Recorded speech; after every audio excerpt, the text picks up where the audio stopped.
Hello, everyone. This is the 126th episode of the Soccer Nostalgia Talk Podcast. As always, this is Sean from Los Angeles and the Soccer Nostalgia blog. Unfortunately, Mr. Paul Whittle from the 1888 letter blog could not make it this time. For this episode, I interview Irish author and journalist Mr. Dylan O'Connell as we discuss his book, The Ajax Way: How One Football Club Defines the Modern Game.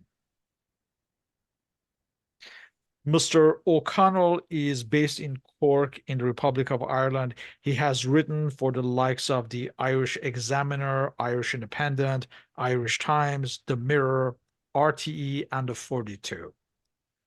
Welcome, Dylan. Yeah, thank you very much for having me. Can you introduce yourself and your trajectory into football? Yeah, cool. So I'm a sports writer based in Cork. For people who don't know Cork or anything about Cork, it's possibly one of the best places in the world for producing world-class footballers. We have Roy Keane, who's won captain Manchester United to the treble in 1999. That same team had Dennis Irwin. There was Noel Cantwell, Manchester United legend. There was also Queevy Keller, who's on the current Republic of Ireland national team and plays for Liverpool. He started in the League Cup final this year in Wembley. So that's Cork. And with me, I kind of grew up in that environment, but I wasn't a sports writer. I wanted to be a writer to write stories. And I always wanted to be a science fiction writer, which is quite funny. And when I was about 19, 20, I started throwing sports stories together because I just wanted to see what it was like. And then I wanted to get involved in my local football club's match day program. So I did a few pieces for Cork City FC. Then that led me putting pieces into my local newspaper. And that got the ball rolling and made me a journalist and made me the person I am today. As football fans of different generations, we each were introduced to the Ajax myth and philosophy under different circumstances. What was your story with Ajax? My one is quite interesting. So back when I was in when I first got into football, Cork City had a very good under 19s team, and that got me very interested in youth development and how do you take a very good under 19 player and make them a very good senior player. So what Cork City were doing with a lot of their players was they were going to college in UCC to bridge the gap between under 19s and senior football. And again, that just got me really interested in senior football and in developmental football and how that works. So with all that going on, it was 2016, 2017. I was in college in UCC and I was starting to cover matches.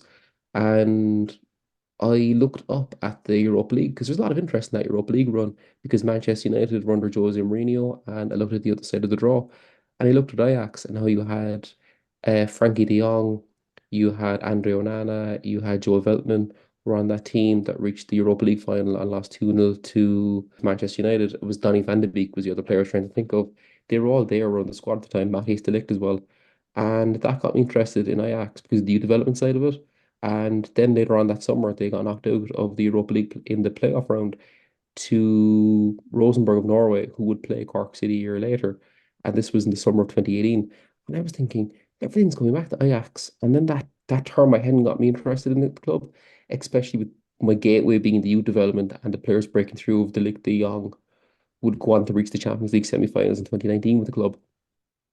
At what point did you decide that this was a topic to write about? And how is your book different than others? It was around 2020, 2021 where the idea came into my head, where during the pandemic, I had a lot of free time on my hands. So I read a lot about football, and I mean, I read a lot about football. I would have read about the likes of Barcelona. I would have read about the Sachi's book about his diaries at AC Milan. And the more I read, the more realizing a lot of it comes back to Ajax. Sachi references the influence the 74 Dutch team had on him and the Ajax three in a row team of the 70s. You also would have had Barca. Everything written about Barca would come back to Ajax. And the more I read, the more I realized there is no European or there's no comprehensive history of Ajax written in English. And that's what got me thinking that's where the book I wanted to write. And then what I was thinking of was how do I set this apart from every other book? Because again, there's lots of books written about Ajax. There's lots of biographies read about Johan Cruyff, which essentially tell the Ajax story in specific parts of Ajax's history. So what I said to myself, how am I going to set this book apart is I need to say why Ajax are the club they are. I need to try and look at every single tie they have to every club. But again, it's impossible for me to go through every single club, as in literally say, okay, here's our VK Molenbeek in Belgium. I pronounced that name horribly wrong, but just look at the big links that they have. So look at like Bayern Munich, Liverpool, Manchester United, Barcelona, AC Milan, and try and like put the Manchester City, put those as linked together and tell the complete history. Don't just tell the three in a row team, Louis Van Gaal, 2019 team, tell everything. So they said that would set the book apart because again, that's the club's history. So that's what I went and oh, and people seem to be enjoying it, which is the main thing. Can you describe your research process, the duration to write this book, and anyone you managed to interview for this project? So I started the writing process in early 2023 and I had 12 months to write it because the writing is the easy part, it's the research is the hardest part. So what I set myself out the task of reading and gathering as much information as possible. And that meant having 3 or 4 books on the go at once. It meant reading. I mean, on the toilet, it meant in your bedroom before you go to sleep at night, just read, gather information because leave no stone unturned. Read 2 or 3 biographies of the same player. Like there's a lot written about Cruyff, but again, some of them make him look like a god, some of them make him look very arrogant and not a nice person, which I'll touch upon later on. And it's read as much and read widely, watch documentaries, listen to podcasts, get everything together because I didn't want to interview people for 2 reasons. One, I didn't want to interview people because they've a lot of them had been interviewed already, and there's a few quotes and a few players saying, "Oh, this story has been told numerous times," which so you didn't want players rehashing the same stories. Also, a lot of the players involved in the 71, 72, 73 European Cup wins aren't with us today, and I didn't want the book to be dictated by the stories of modern Ajax players and the players from the 95 team as opposed to the players from the 1991 team, because it would be shaped by the modern nostalgia of the 1971 team, which I feel like wouldn't give a true reflection. So it's essentially what I wanted the book to be was a consolidation of existing research about Ajax, because there's a lot written, but I wanted to be the person to put the knit everything together. Can you describe the origins of Ajax in the 19th century and its evolution in the pre-war years? Yeah, they're quite an interesting club, and like they remind me a lot of the likes of let's say Liverpool, where there was a before and after moment. Like the before and after for Liverpool, with the appointment of Bill Shankly. But when it comes to Ajax, like they were a club founded by a group of friends in the late 1800s in Amsterdam, just as football was taking off in popularity in the city. But again, they were just a football club for a lot of their existence between let's say 1900 and the late 1950s when like nothing spectacular happened like but that was a general Dutch team, nothing spectacular happened. Like they had manager or well, coaches or trainers like Jack Irwin, like they came in, they won trophies and all that. But again, there was no lasting impact. It was just a football club. It was a vessel. Like the most interesting thing for the club at that point of view, or during that time, was their close ties to the Jewish population in Amsterdam. Like there's a bit in the book I mentioned that was a train called the Butcher from. I cannot pronounce where this butcher is from, but there's a train called the Butcher, and they had a very historical ties to the Jewish population in Amsterdam. And there was one Jewish player at one point who was a fan favorite at the club because of his skills. He was a left inside forward, and it was things like that where like that was the club's defining characteristic. But the actual version of Ajax that became known globally, that wasn't just a club known named after a Greek god who committed suicide, that wasn't born until the appointment of Rinus Michels in 1964. Can you describe the state of tactics in Dutch football and particularly Ajax and describe how it was kind of lagging behind the rest of Europe in the 50s and the 60s? It was just very prehistoric. Like while Europe I'm not saying Ajax invented tactics, and I'm not saying there was this like tactical mass like there wasn't this bubbling cauldron of tactics in Europe in the late 50s, but a very modern version of the game was starting to come together.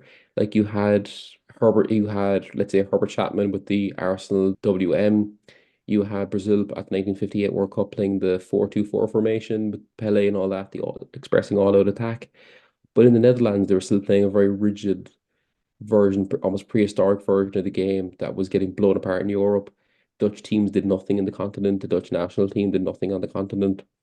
Ajax were the same. They're just one of many teams that were playing a very prehistoric version of football.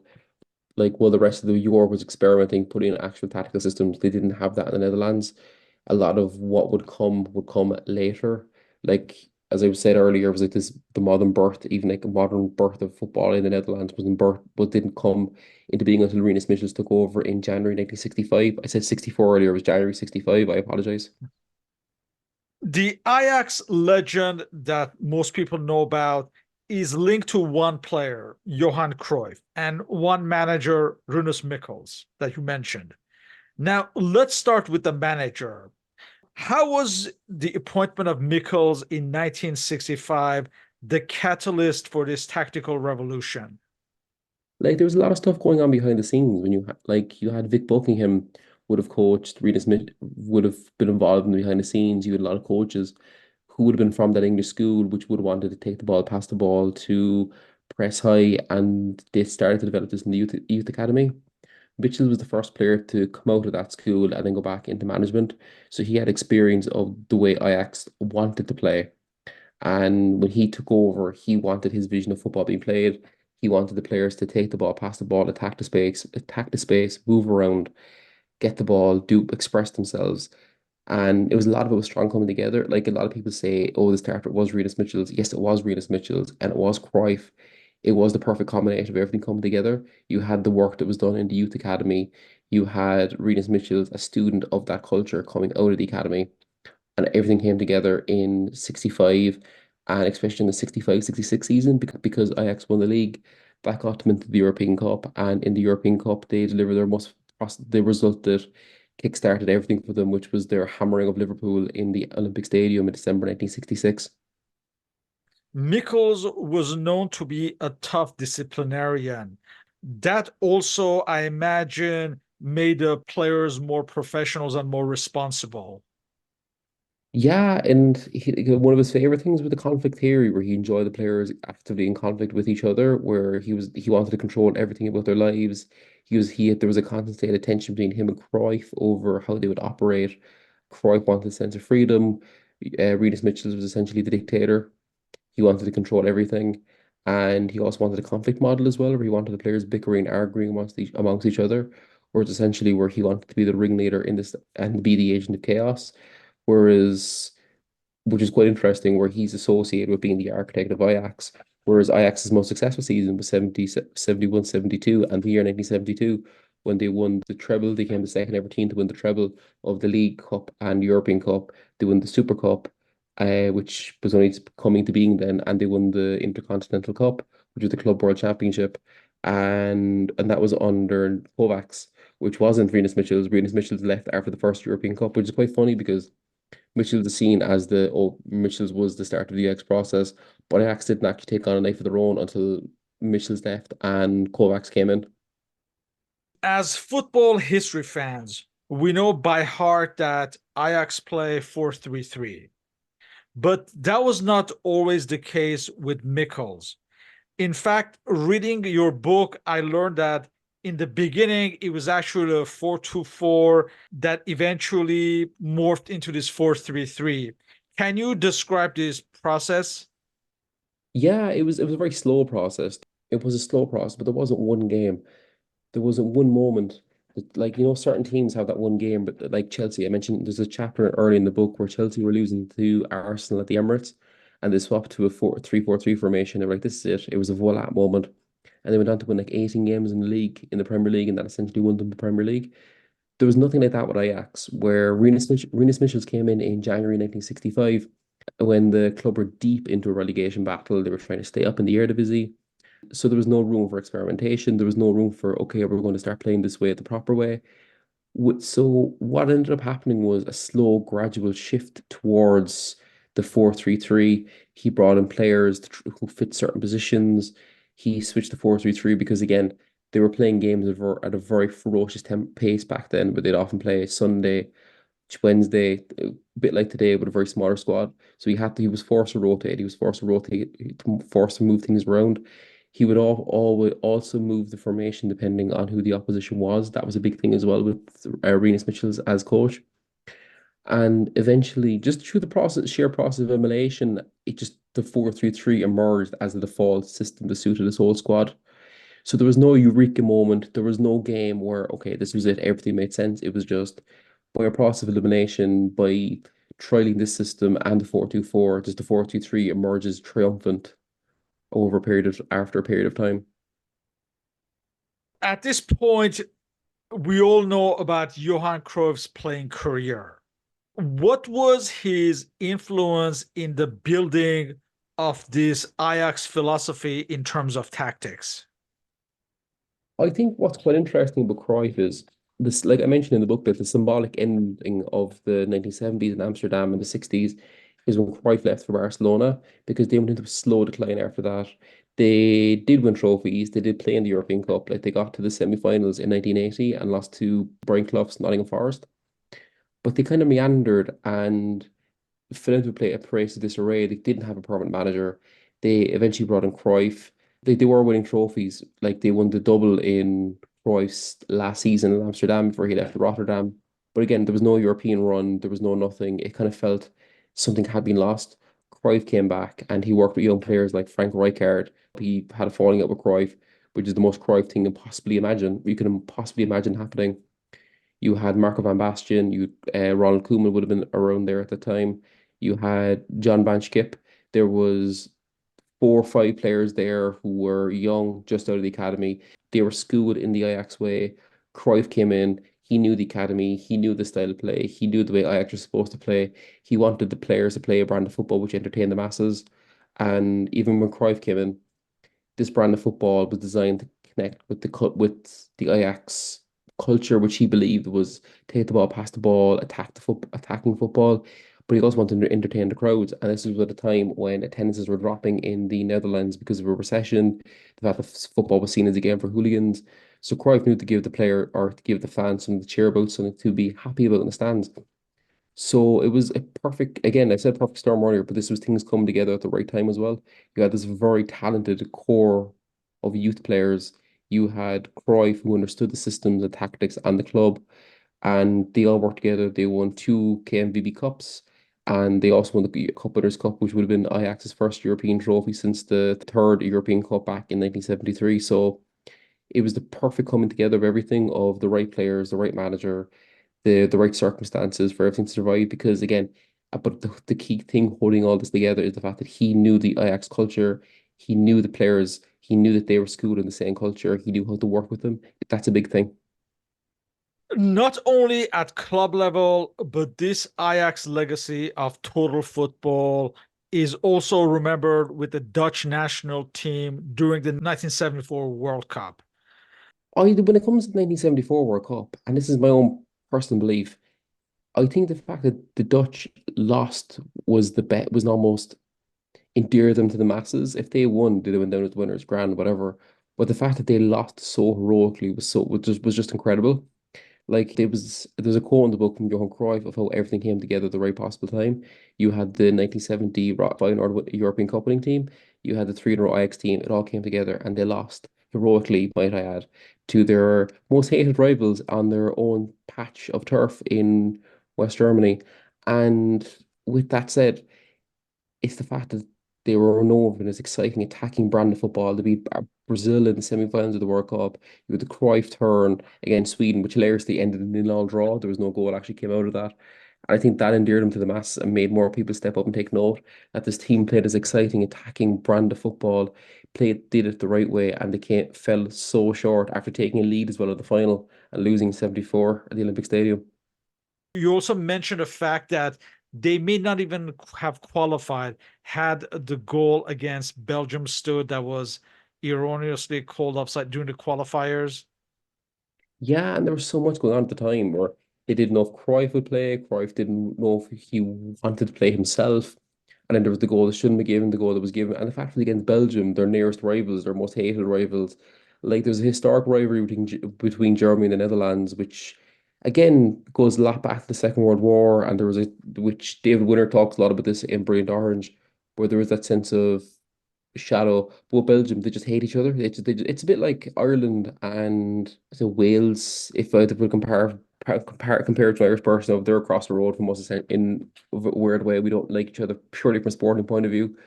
Which I think added such a nice little subtext and drama about that because they shouldn't have qualified for that World Cup and that was their first ever World Cup and they decided to get to the World Cup during their first ever World Cup, which is quite a story unto itself. You mentioned Cruyff's return first as a player and then a manager after Ajax had had some lean years in the late 70s into the early 80s, and how at first as a player, then as a manager, he was able to mold future greats like Van Basten, Rijkaard, Ronald Koeman, amongst others. Do you think the fact that he had been such a legend and, as you said, schooled in their ways definitely helped their development into superstars and then later as relatively successful managers for many of them? Yeah, and like I think when you're in the UX Academy, you're trained in such a way, you're set up in such a way where everyone plays in the 4-3-3. They all play in such a way. So when Cruyff came in, he knew what they were trained with, he knew how they were raised, he knew what they were capable of, he knew what each player, what each position was assigned to. So him coming into the club and being there at that moment in time was possibly the best situation. He knew how everything worked. He knew how the players worked. He knew what the players were capable of.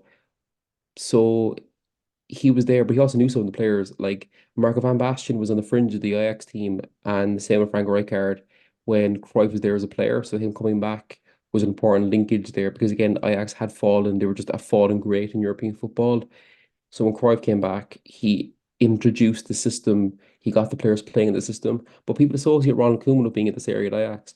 Ronald Koeman had a falling out with Cruyff. He left. Same with Frank Rijkaard. Frank Rijkaard signed for Sporting Lisbon, and before he going on to AC Milan. And the same with Ronald Koeman. He ended up at PSV where he won the European Cup in 1988 in Eindhoven, out of all places. And but again, they all go back to the Ajax way, the Ajax formation. Even if they had a falling out or disagreement, like Frank Rijkaard, he had a falling out with Cruyff. He still ended up going back to Ajax to finish up his career where he won the Champions League with Ajax 1995 under Louis van Gaal playing an elder statesman role. Same with Ronald Koeman. Ronald Koeman ended up managing Ajax at one point. He is now the Dutch manager and he's firmly rooted in this tactics of either playing 4-3-3 or getting the players attacking the space, passing the ball around.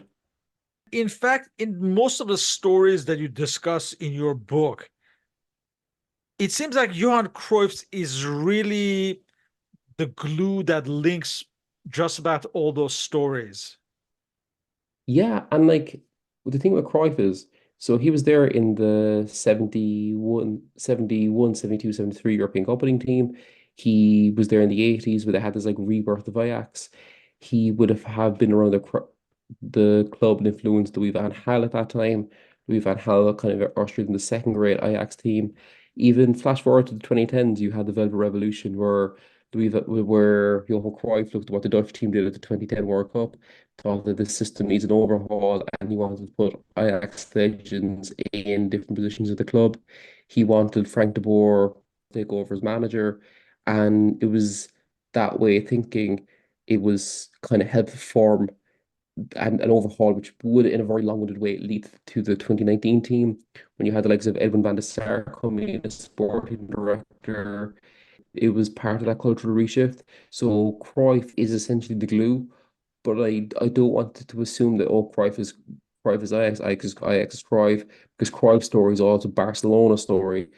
With Ajax, it's this system, it's this philosophy, because Louis van Gaal has a huge part in it, Eric Ten Hag has a huge part in it, Marco van Basten has a huge part in it, even though he didn't succeed essentially when he was manager of the Netherlands national team. So it's Cruyff is the main character, but he's one of many main characters in this. Like he's one member of the Avengers. You discuss in depth how this philosophy was transferred to Barcelona first by Michels upon taking over as manager in 1971, and later by Cruyff himself as a player and then as a manager, and further by Louis van Gaal, Rijkaard, and later Koeman. Can you discuss this rich connection between the clubs? Yeah, like it all started when Rinus Michels took over as Ajax manager in 1971. Then you had Cruyff come in, help Barcelona win the league in 1974. After Cruyff, there was kind of this lull. Cruyff went back to Barcelona as manager in the late 1980s. He won the European Cup Winners' Cup with Barcelona. He won the Champions League of Barcelona, which is the Holy Grail, which is the one every Barcelona fan wants to win. And I think it was that solidified the relationship. Whatever relationship was there previously was there. That solidified it because Cruyff did it playing his brand of football, the Dutch way, with the dream team of Ronald Koeman, had Pep Guardiola. It was that team, and they were obsessed with that trophy in Barcelona. They lost two finals. There was the famous one they lost to Budapest in Seville, where they brought in a 100,000 seater stadium. They brought 99,000 fans. There was essentially no one from Stone Budapest was able to travel from Romania, and he ended that, and he won 40 titles in a row. And by winning and doing this, but especially with the champ or the European Cup in 1992, that solidified him as a god. But he played this brand of football that was, again, it was the same thing. It was 4-3-3 or 4-4-2 of take the ball, pass the ball, attack the space, create the space, move around. Again, I was all about create the space. And that was Cruyff at Barcelona. It was that linkage. And that carried on then when you had the likes of Pep Guardiola taking over as manager in 2008. He's a Cruyff diehard. He worships the ground Cruyff stands on. I think there's a myth or rumor that he only wears boots that were given to him by Cruyff. Something historical like that, or especially when he started off as a manager because Cruyff would have been still alive, and he plays that way of playing. And even when Guardiola went to Manchester City before the 2021 Champions League final, Manchester City published an article on their website where they talked about how they were the next generation in this project started by the 1970s Ajax team. And now for the last 10 years, if Ajax want to hire, or if Barcelona want to hire a coach, they want someone from the Cruyffian school. If you look at, I'm trying to think now of the most recent Barcelona player managers, you had Javi, who just got the sack. He was part of the school. You would have had Koeman, Barcelona school, Cruyffian school. There was Quique Setien, who Setien. proclaimed he was a Cruyffista, I believe. Yeah, that's it. Like, No. and they're all from the school of thought, this Cruyffian school of you take players from the youth academy, you get the youth academy playing the same brand of football. If there's some variation of 4-3-3. Like I know Barcelona did switch for a while to like a version of three at the back with two up top. But again, it's always still some variation of the same thing of take the ball, pass the ball, attack the space, and move it around and express yourself. But it seems that Barcelona are proud of this Ajax philosophy and its influence on their culture. Is this the only case of such a link in the world of football? Yeah, like I cannot think of a link that exists like this. And it's such an interesting, unique relationship because clubs have friendships in modern football. Celtic and St. Pauli have their connection for being two left-wing clubs. You have Rangers, Chelsea, and Enfield being the Blues brothers over their ties to loyalism. But again, these are club friendships. They're made from supporters. With Ajax and Barcelona, it's two clubs cut from the same cloth to play the same brand of football. There was the Barca Ajax, was the official, his literal word, Barca Ajax way of thinking, where they consider themselves as essentially two versions of the same project. It starts in Amsterdam, it ends in Catalonia. And I can't think of any other version of any other clubs where something like this happens. I know people might say, use an example of, oh, what about the Red Bull group or not the Red Bull groups?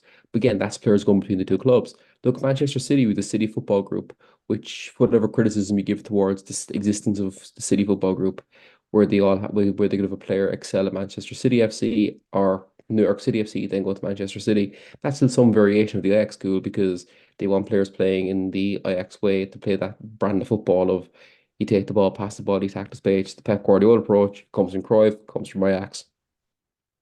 But it was the Ajax Barcelona way. It's so unique.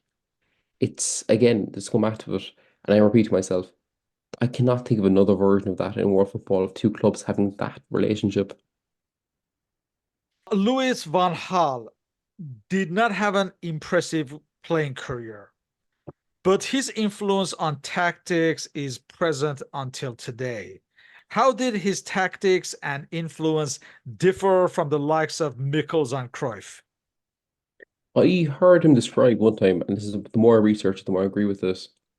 It's like Frederick Engels and Karl Marx in communism. It's two schools of the same thought.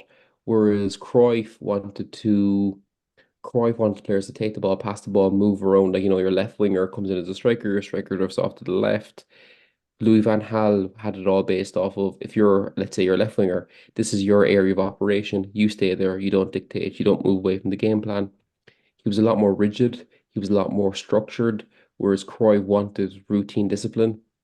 Louis van Gaal had his squad, and he was probably the second most influential figure in the entire history of Ajax. And I say that with Rinus Michel taken into account because Louis van Gaal went to Barcelona and reinforced that connection with Ajax. Louis van Gaal was brought to Bayern Munich in 2008, 2009, where they wanted him to introduce his philosophy, the Ajax way of, they wanted a very defined set way of playing in Munich. That way of playing was essentially helped by bringing through players like Thomas Muller from the academy. That team would form the basis of the group that would win the treble in 2013 under Jupp Heynckes, and then would be taken over by Pep Guardiola, who would play at the same brand of football.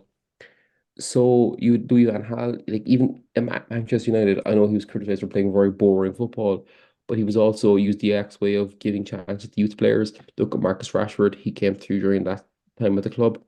The same with Jesse Lingard. I know one of their careers didn't work out the way they planned, but he was giving chance to youth players left, right, and centre. And that just sums up the manager Louis van Gaal is of it just, he's another key component of this Ajax story and of the Ajax way. Now, circling back to Barcelona, you see Guardiola as the continuation of the Ajax philosophy based on Cruyff's teachings and how he has become a managerial legend on his own by managing some of the greatest teams in history, like Barcelona of Messi, later Bayern Munich, and now Manchester City. Can you discuss this influence? I think Guardiola's such an interesting character because he's never had any direct relationship with Ajax. Has he ever managed against Ajax? I don't think so, even. With him, he's like a father figure involved in this whole relationship, or a father figure. He's like the son nearly of he idolizes Cruyff. He's obsessed with Cruyff. He considers Cruyff the biggest influence on him as a manager, followed closely by Marco Bielsa. And with him, he deployed that version of playing at Barcelona, starting with the academy, which is the Segunda division. And it was Cruyff lobbied for him to get the job instead of Jose Mourinho in 2008, which I feel people forget about the fact that came down between the two of them, and Cruyff essentially lobbied for Guardiola because of the way he was playing football with the academy. Guardiola took over. He was blessed with this extraordinary team of Xavi, Iniesta. Piqué was bought for Vinci from Man United. You had Messi, you had Busquets. It was this incredible team. But take all that out of it. What Guardiola it does and is doing is essentially a continuous extension of what Ajax had always been doing, of this raw experimentation. And even going back to what Rinus Michels wanted, or when he tried out different formations, the 4-2-4, the 4-3-3, Guardiola, there was the game between Real Madrid and Barcelona, La Liga game, where he deployed Messi as a false nine and completely bamboozled the Real Madrid defense in front of him. Guardiola, Manchester City won the Premier League in 2021, 2022, and flirted with winning the treble by not having a recognised striker that season. He'd often deploy Kevin De Bruyne in a false nine role. He's always experimenting. He's even moved John Stones, a defender, up into midfield. And it's that kind of experimentation comes from what he learned under Cruyff, who learned the experimentation way under Rinus Michels. So again, it's all these things come back to the same point, which is Ajax.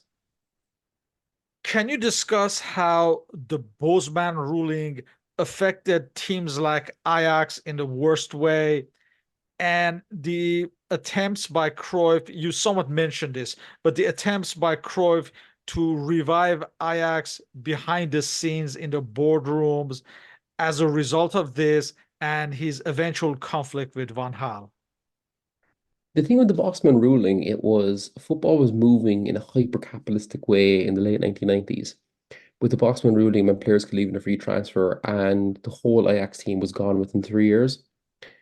When they left, Ajax needed players, not just players, but needed players to compete because player fans had gotten used to that way of competing, of winning the Dutch League, the European Cup, getting to a another European Cup final, another European Cup semi-final, winning, becoming world champions for the second time in their history. But they also needed capital because they were out of hundreds of millions on player sales because of the fact that players were leaving left, right, and centre on freeze. And that led to Ajax going public. Ajax opened up at the Ajax Cape Town in South Africa. They were trying to scout players all across the world. They were looking towards more North African players to try and fill this void, and it wasn't working. And there was a real kind of identity crisis in the club in the early 2000s. And Cruyff wanted to get back to it, and he published a letter in in the Telegraph, the paper of record in the Netherlands, where he criticised Ajax for not producing players and the Dutch national team for the way they were playing, especially after the 2010 World Cup. And that final when they lost to Spain, who were playing Cruyff's brand of football. And Cruyff wanted a complete overhaul of the structure of Ajax. He wanted players put into certain positions who were club legends because that would have really harnessed the Ajax way of playing, like the De Boers. He wanted people like that involved. Like I said it earlier about Edwin van der Sar. He wanted them in all specific positions in the club. But then there was talks of Louis van Gaal getting involved. That led to a court case and meant Louis van Gaal would never get involved. And to be honest, the infighting and egos destroying this might possibly be the most Ajax and Dutch thing I've ever heard and ever read. And it's quite interesting how, when all this went on, and when De Boer would become manager, De Boer won 40 titles in a row in the Netherlands. He played very boring brand football, but he helped re-establish Ajax as a European brand, like they played in the group stages of the Champions League. They played Barcelona in 2013. They played Celtic. They played AC Milan. I think that was kind of the slow re-emergence of Ajax, the club that would eventually explode and emerge and grab people's attentions in 2019 with under Eric Den Haag. This momentary revival of Ajax under Erik ten Hag in 2019, was this always going to be hard to maintain in this world of English Premier League and Spanish La Liga? Oh, 100%. 100%. Sure, was it in January 2019? They were saying about Frankie de Jong and Matthijs de Ligt leaving Ajax. Before this team had finished doing what they were doing, they were already being tipped for big name clubs in Europe. They were saying, "Oh, would Frankie de Jong be a good move for Liverpool? Would he be a good target for Barcelona?"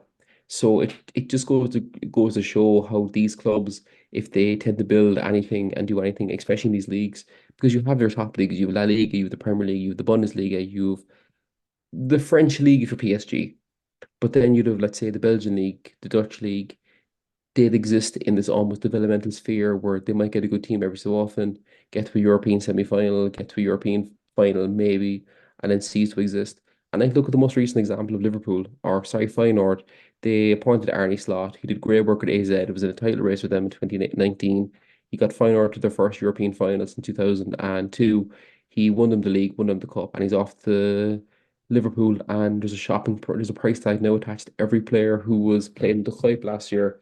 So when it was midway through that European Cup winning run, European Champions League run with Ajax in 2019, everyone knew this wasn't going to last. People were already tipping, oh, will Eric Ten Hag be a replacement for Pep Guardiola at Manchester City? Would he be a replacement for Klopp? No one was thinking of long-term implications. People were thinking what players in that team would suit their team. And one by one, they were slowly harvested. Hakim Ziyech ended up at Chelsea. Frankie de Jong ended up Barcelona. Matthijs de Ligt ended up Juventus. One by one, they're all picked off. Ander Nanana, Inter Milan. Like you couldn't go through that entire starting 11 and see where they are right now. And they all go to these leagues, Serie A, Premier League, La Liga, Bundesliga, and not so much as the French league. In closing, what is the true legacy of this Ajax philosophy and its influence trickled over the global game in these last 50 years? I think the true influence of Ajax is the play of football. Because when you look at the way leagues are these days, let's say take the Championship, League One, League Two in England, it's a results game. If you want promotion, if you want a cup, if you want to win something, if you sit back, it's results football. Like Real Madrid won the Champions League 2 weeks ago against Borussia Dortmund and they had two shots on target. When it comes to Ajax, it's about playing football the right way. It's about going around, passing the ball around, getting people to express themselves on the ball. It's about moving around, creating space and attacking the space. And I know I keep repeating this, but the game can be very results focused. It can be very much of stopping other teams playing the ball around. Like there was recently a potential Premier League title decider between Arsenal and Manchester City, and essentially Arsenal set themselves up to stop Manchester City playing the ball. If Ajax set themselves up to stop another team playing the ball, playing football, there will be uproar in Amsterdam. And I think that's the most important thing about Ajax and the club itself is the fact that the club always has the same way of playing, but they know how to adapt it over time to suit the current economic game by adjusting their economic model, their scouting network. and it comes in cycles. You had the great team 95, you had the four in a row team in the early 2010s, you had the team of Eric Ten Hag, and it's only a matter of time now before the next great Ajax team emerges. With that, I would like to thank you for your participation in this interview. As always, feel free to leave questions and comments. All our respective contact information and the link to Mr. O'Connell's book are on the blog and podcast uploads. Again, the name of the book is The Ajax Way: How One Football Club Defines the Modern Game. Very enjoyable book filled with a lot of history and details. Thank you once again. Definitely check this book out if you're a lover of football history. So thanks again. Thank you very much for having me. Thank you.